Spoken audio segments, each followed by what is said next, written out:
আমার আজকের রেসিপি কচু ভাপা। সেই জন্য এখানে একটা মানকচু নিয়েছি টুকরো। এবারে এই মানকচুটাকে বেশ ছোট ছোট করে কেটে নেব। নিয়ে দিচ্ছি কাঁচা লঙ্কা কয়েকটা, আর দিচ্ছি কিছুটা নারকেল ছোট ছোট টুকরো করে রাখা, আর দিয়ে দেব কয়েক কোয়া রসুন। সব কিছু দিয়ে একটা মিক্সিং জারে প্রথমে আমি পেস্ট করে নেব।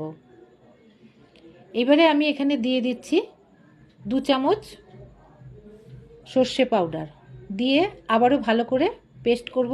এইবারে পেস্টটা কিন্তু খুব মিহি করে করতে হবে, একটুকু দানা দানা থাকলে চলবে না। স্বাদ মতো নুন দিয়ে দিচ্ছি, আর দিয়ে দিচ্ছি অল্প একটু চিনি, আর ওপর থেকে একটু সর্ষের তেল দিয়ে একটা চামচের সাহায্যে বেশ ভালো করে নেড়ে চেড়ে মিশিয়ে নেব।